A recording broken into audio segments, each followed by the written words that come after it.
Hey you guys. So, I'm about to head out to the fabric store. And I'm going to do this video before I actually go.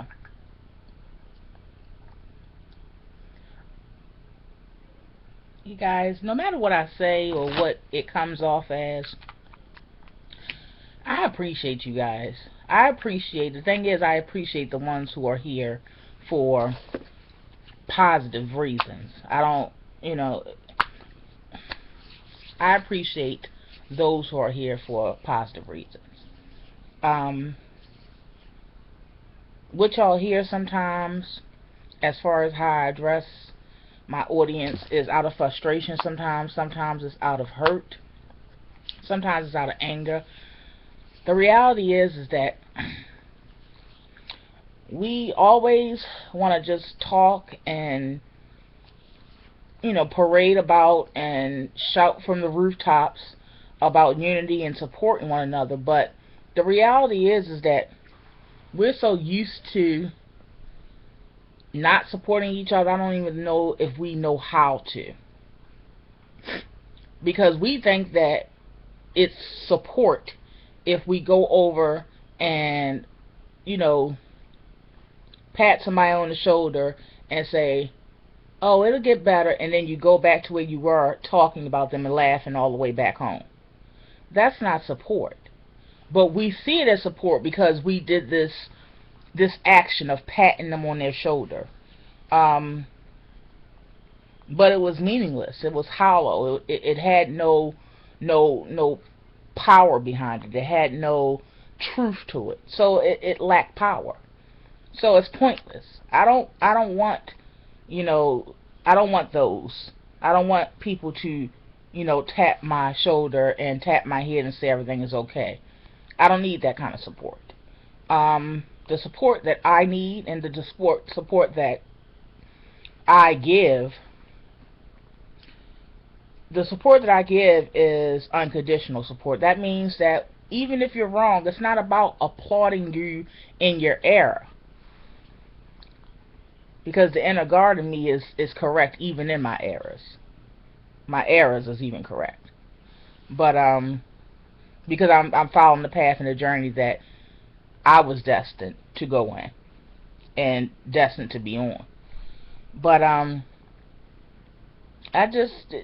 you guys, I give the kind of support that never wavers.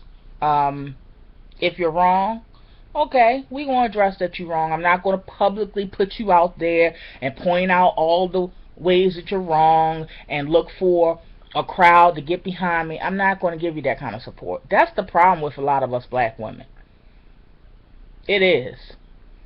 And no matter how positive I try to view it, no matter how much I look at the history aspect of it, why we had this mindset, this slave mindset, the more times I look at it, the more times I see that it's not going to be fixed, because you can't fix something unless you acknowledge that it's a problem. And we have a thing amongst black women, and I include myself, of course, in that. We have a thing where we don't like to be told we're wrong. We have this. That's one aspect of femininity that we used to have, a softness that we used to have back in the 70s and the 60s. It resonated through how we loved each other, how we handled each other, how we handled our children, our husbands, our community. And we lack that now. Truth be told, a lot of things start and stop with us. We have a lot more power than maybe some of you believe. We have a lot more power than some of you have been taught. We have a lot more power and purpose than what the carnal eye can see. So a lot of things that go on in this world, even if we don't feel like we should take the burden on, the fact remains is that we are the first teachers. We are the first givers. We are the givers of life. Life flows through us. There can be no life.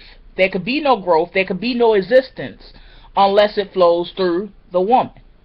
Unless it flows through us.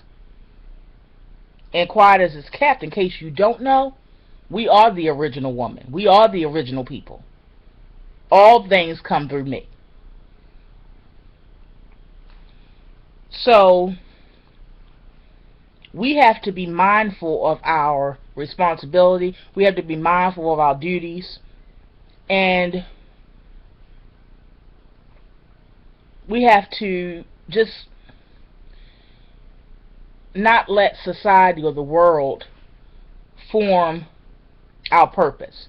Because our purpose was instilled in our mother's womb when she was carrying us.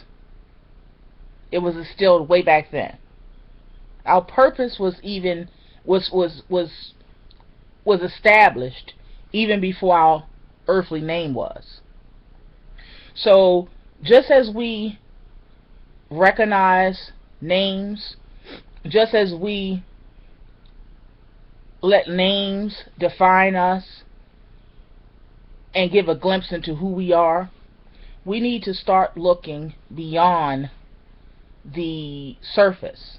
We need to start looking to fix ourselves, because like I said, all things start from us. If we want to see change in our men, we have to change within. Do you understand what I'm saying? I'm going to say that one more time.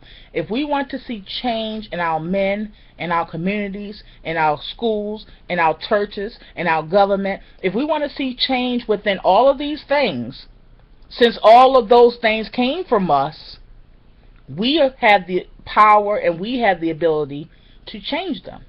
But it's going to take a lot of unity, because in unity and in numbers there's power. No, one of us can't do it. You know, one conscious sister can't do it.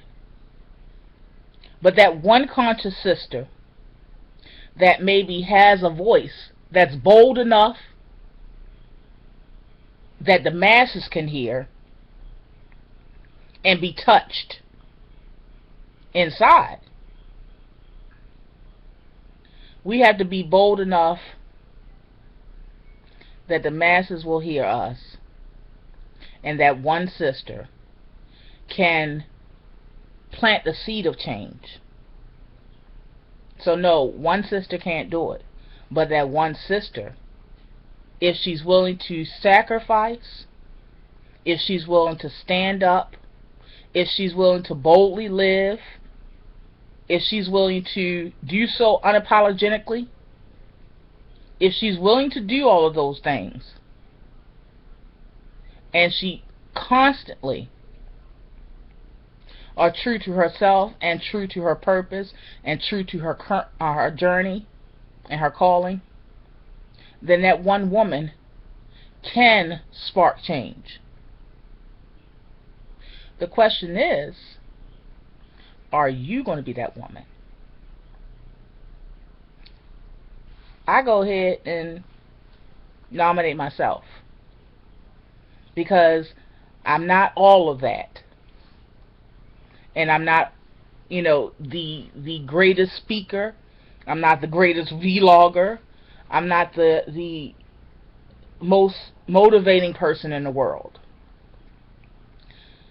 But consciousness has to start from somewhere, and somebody has to not just want to laugh at their fellow sister, not just want to, you know, tee-hee and giggle, and not just want to gossip about our fellow sister, but tell our fellow sister, you know what, you may don't like me. You may don't even care for me. You may never did. But sister, I need you. And what little do you know is that you need me too. See, iron sharpens iron. That's how it's intended to be. So, don't ever think that I don't love you guys. Don't ever think that I don't still do this for the love. Sure, there's business angles and all of that, and Of course, that's a given. This is my job too, one of them. But in all things that I share with purpose. I've always said this for almost 5 years. As of December the 14th of this year, it'll be 5 years I've been on YouTube. And if you go way back 5 years ago, you see my videos and you hear me say in my videos, there's a purpose for everything. Everything that I share, there's a purpose for it. Now, the fleshly side of me, I don't know sometimes why I share certain things. I mean, I'm sure you guys can relate to that. But there's a power and a need and a desire and a burn inside of me that I want to share. So I act out on faith. Even if it doesn't look like what I want it to look like, even if it's not pretty and dolled up like I would like it to be, I know that if I be true to myself, if I be true to my journey, my calling and my testimony, then I know that good has to come from it.